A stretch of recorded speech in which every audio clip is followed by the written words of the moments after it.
Bueno, nosotros ya hemos realizado un estudio exhaustivo de los derechos reales sobre cosa propia, derechos reales sobre cosa ajena.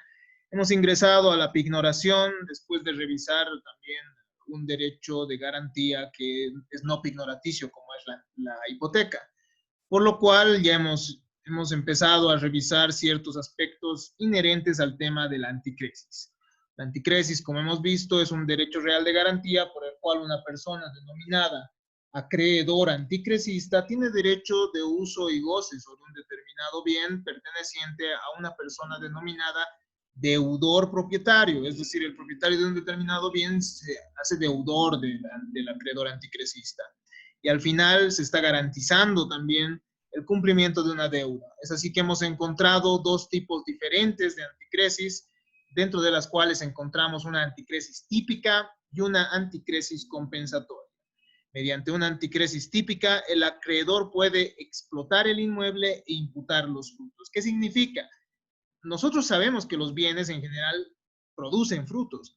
Entonces, el beneficio que saque el anticresista, el acreedor anticresista del bien, se compensa con los intereses de la deuda, ¿me entienden? Entonces es por ese motivo que el propietario, el deudor propietario, al momento de devolver el dinero, simplemente va a devolver el capital y no así los intereses. Pero existe también la posibilidad que las partes acuerden una anticresis compensatoria.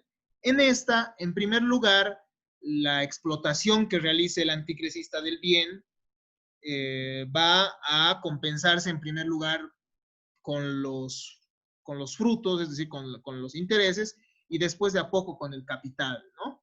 Entonces, o se puede decidir que sea con el capital y al final existe la posibilidad en una anticresis compensatoria que el propietario no devuelva solo el capital, sino que devuelva incluso menos del capital, o si se ha compensado a tal punto el monto de dinero, incluso puede hasta no devolver el capital porque ya se ha compensado todo ese monto de dinero con lo que el anticresista ha explotado el bien, ¿no? Pero todo depende de lo que acuerden las partes. Usualmente nosotros vemos una anticresis típica, ¿no? Es decir, se acuerda que los intereses se compensan con el uso que se haga del bien y al final, una vez terminado el contrato de anticresis, lo que sucede es que el deudor propietario restituye únicamente el capital, ¿no? Va a restituir el capital. Usualmente eso es lo que se realiza. Hemos visto ciertas características del contrato de anticresis. Entre estos está que efectivamente tiene que entregarse el bien, es solemne, hemos dicho, tiene que celebrarse necesariamente ante un funcionario público en ejercicio de sus funciones, es decir, ante un notario de fe pública, tiene que hacérselo mediante una escritura pública. Sobre esto ustedes van a tener mayores elementos, van a conocer mayores conceptos en la materia de derecho notarial, ¿no? Pero basta por ahora que ustedes sepan que un documento público es aquel contenido material o incluso hasta virtual puede llegar a ser que, bueno, aquel, aquel soporte material o virtual que tiene dentro de sí declaraciones de voluntad, ¿no? De una persona o de varias personas y que al final es extendido por un funcionario o un servidor público, que ustedes ya deben conocer su concepto, en ejercicio de sus funciones, ¿no? Que es el notario de fe pública. No cualquiera puede dar fe pública o puede generar una escritura pública. Tiene que ser alguien competente, ¿no? Alguien que la ley permita que nos entregue este documento. Y en este caso es el notario de fe pública. La anticresis tiene que realizarse entonces mediante esa escritura pública que cumple un determinado protocolo para que finalmente se nos extienda un testimonio, ¿no? Y se encuentra este negocio jurídico en los archivos del notario. Entonces, genera un derecho de retención, como habían visto ustedes el momento que los estudiantes daban el examen. Genera derecho de retención porque el anticresista puede tener el bien hasta el momento en que el anticresista entonces puede retener el bien hasta que se le pague el dinero que se le debe, ¿no? Pero además tiene del jus preferendi, es decir, tiene preferencia respecto a otros acreedores si es que se ha registrado primero, ¿no? Es sumamente importante el registro de los derechos reales. Registrar el derecho que tenemos sobre un bien en el registro público que tiene el mismo nombre, ¿no? Derechos reales. Entonces, esto va a generar preferencia y tiene también la facultad del jus distraendi, que significa que si no se le cumple con el pago de la deuda al acreedor anticresista, entonces el mismo puede también proceder a la solicitud de la venta judicial del bien para que se le pague el monto de dinero, ¿no? Por otro lado, es temporal, como hemos dicho, y va a durar 5 años. Estos aspectos ya los hemos revisado, ¿no? Pero como todo contrato y bueno, los derechos reales igual como pueden generar, ¿no?, ciertas obligaciones propter rem, o hay derechos reales también infaciendo. Entonces, hay obligaciones y derechos que emanan de esta relación jurídica que es la anticresis. El acreedor anticresista tiene ciertos derechos. En primer lugar, va a tener derecho a poseer el bien, ¿no? Ustedes ya tienen conocimiento, han podido ver en la vida real varias personas que viven en anticrético, ¿no? El problema es que estas personas usualmente lo hacen con un documento privado simplemente, es decir, sin acudir ante un notario de fe pública, y no cumple entonces con los requisitos legales, por lo cual ese documento termina siendo nulo. Eso ya lo van a ver un poco más a profundidad en la materia de contratos. Tiene derecho a retener el bien, lo que habíamos dicho, ¿no?, hasta que se le pague. Tiene derecho a usar y gozar el bien. Ustedes ya saben qué es uso, ya saben qué es goce. Tiene derecho a ejecutar el bien, lo que habíamos dicho, la venta judicial, el jus distraendi, por falta del pago una vez que se ha vencido el plazo. Puede percibir los frutos, porque estos frutos que percibe se compensan con los intereses del dinero que él ha prestado. Realiza mejoras, puede realizar mejoras al bien. Tiene derecho de preferencia respecto a los demás acreedores que tenga el propietario anticresista, ¿no? Y todo esto bajo el principio de primero en el tiempo, primero en el derecho. Tiene derecho a registrar su crédito en el registro de derechos reales. Estos son los derechos que emanan entonces de este derecho real de garantía. Pero también el acreedor anticresista va a tener ciertas obligaciones que emanan de este derecho real de la anticresis. Entre ellos va a estar la conservación del inmueble sin alterar su destino, ¿no?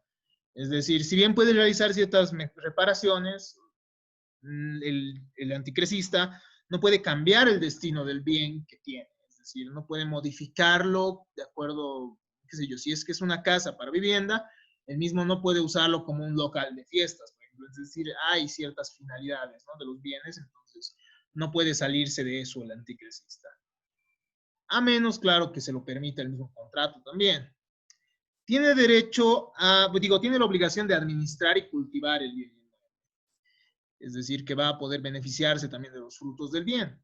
Tiene derecho, tiene la obligación de rendir cuentas con respecto a los frutos percibidos. Esto más que todo en la anticresis compensatoria.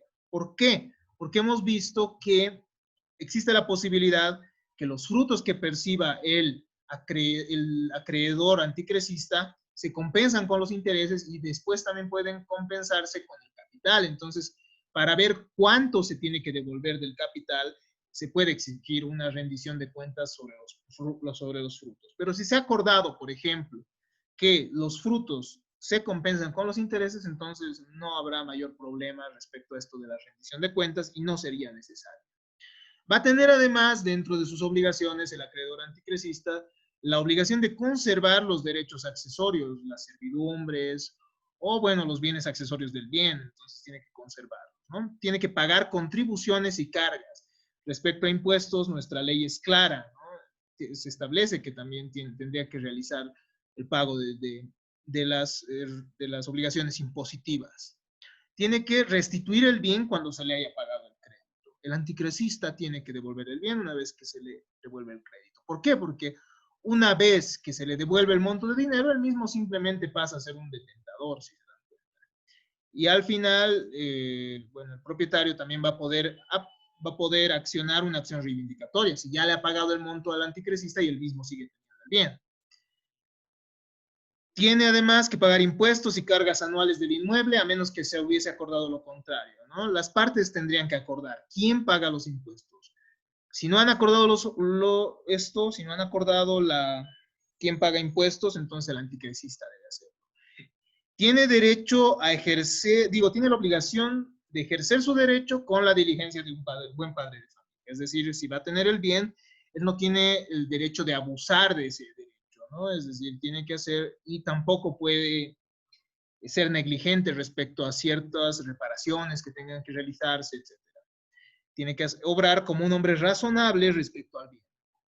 Tiene que cubrir los gastos del fondo con los mismos frutos percibidos, ¿no? O sea, si bien percibe los frutos, también esos frutos le sirven para cubrir las reparaciones, para cubrir también con ciertos gastos que emanan del bien. Puede restituir el bien para librarse de las obligaciones referidas. Entonces, como hemos visto, los derechos reales pueden renunciarse, la anticresis también puede renunciarse el momento en que no se haya cumplido con el momento que el anticresista no quiera cumplir con todas estas obligaciones ya referidas, ¿no? El deudor propietario tiene también ciertos derechos y obligaciones. Entre los derechos va a estar usar el crédito por el plazo concedido, ¿no? Se le ha prestado un monto de dinero, entonces él podrá usarlo y devolver, obviamente, la misma cantidad de dinero. El dinero es fungible, es decir, se puede devolver en la misma cantidad, ¿no? En la misma medida. Se puede además exigir, tiene además la facultad de exigir la entrega del bien en las mismas condiciones que se entregó. Puede reclamar por los daños que existan en el mismo. Va a controlar el modo cómo el acreedor administra y explota el bien, ¿no? Tiene que controlar también, entonces, cómo el acreedor va a realizar el uso del bien. Por otro lado, y esto más importante, reitero, en la anticresis compensatoria que en la anticresis típica, ¿no? Porque emanan sí, ciertos cálculos que deberían realizarse. Puede exigir la rendición de cuentas anuales al acreedor, puede demandar por daños y perjuicios inherentes a la culpa o negligencia en la administración y en la explotación del inmueble. Entonces, esto es importante, ¿no? Esto ya va a teoría de la responsabilidad, los daños y perjuicios contractuales que puedan generarse. Puede disponer del bien si no afecta a los derechos del acreedor anticresista. Por último, vamos a revisar qué obligaciones tiene el deudor propietario. Tiene la obligación de cumplir el pago en los plazos establecidos por el contrato, ¿no? Conforme a lo que se ha estipulado en el contrato. Y por otro lado, tiene la obligación de no perturbar la estadía pacífica del anticresista en el plazo que se ha acordado. De esta manera, entonces terminamos el tema de la anticresis. ¿Cómo se extinguen estos derechos de prenda y anticresis? Se van a extinguir con el pago con el pago de la obligación, en primer lugar. Nosotros sabemos que lo principal, lo accesorio sigue la suerte de lo principal. Nosotros sabemos que la deuda es lo principal, ¿no? El crédito es lo principal. Si se extingue lo principal, si se paga la deuda, entonces se extingue también lo accesorio, es decir, la prenda o la anticresis, ¿no?